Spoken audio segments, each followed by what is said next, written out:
Congressman Ron Paul's dominance in the online world has helped spawn tremendous support at events like the recent GOP debate in New Hampshire. Ron Paul! Ron Paul! Ron Paul! Ron Paul! Ron Paul!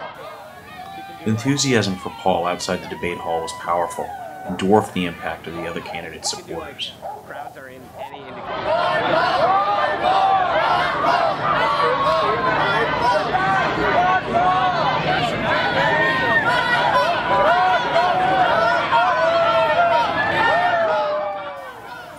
After the debate, I asked Ron Paul whether his campaign's ability to organize so successfully online would lead to a more tuned-in and connected presidency.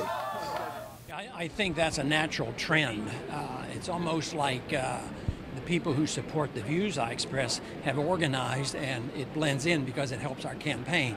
And I think that's the trend with technology right now. And governments will have to learn. Even today, members of Congress are using these technologies more. They're having town hall meetings over the telephone and over the internet. So I think that is the trend, and a president that knows it and understands it and maybe has used it in a campaign and understands how it really worked, they could continue using it in a very positive way.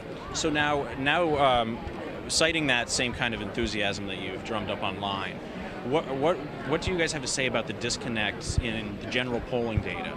That you guys are dominant online, you create enthusiasm in public scenarios like this, but it's not translating over in that top tier of polling. Well, I think there are statistics to challenge that. If you take all of the straw votes and add them up, we're doing pretty well. We might be second or third in all the straw votes.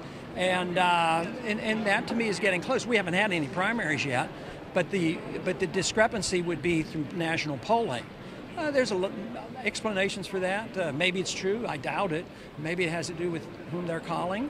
It might be that our supporters, young kids, aren't sitting at home waiting for their land phones to ring. So there's a lot of things. The fact that we're doing well in the straw votes, and we do very well in getting people out. I mean, if we... I use this word loosely. It's not the campaign. If we go into a place and just notify the meetup groups, they'll produce a crowd of 1,000 people without too much trouble. So the people are showing up. Now, how much interaction do you actually have with your internet strategy? Me personally? That's right. Well, I keep up with it. I'm not an expert on it. I use the internet mainly for information. Over the last 10 years, I've become very dependent on it because it's a source of information that's so much better than, say, the conventional news outlets. So whether it's in government affairs or whether it's news, or whether it's working in the campaign, we make a lot of use of it. But I have to be honest, I didn't know much about meetup groups. Mm-hmm. Now I understand there are 800 who have spontaneously formed. So that's pretty interesting to me, and I can understand the concept pretty well, even though I might not understand the technology. Do you think you provide a more authentic voice online than the other candidates? I think the fact that we have more people responding must mean that they're saying that. Sure. Great. Well, thank you very much. Okay, you're welcome. Thank you.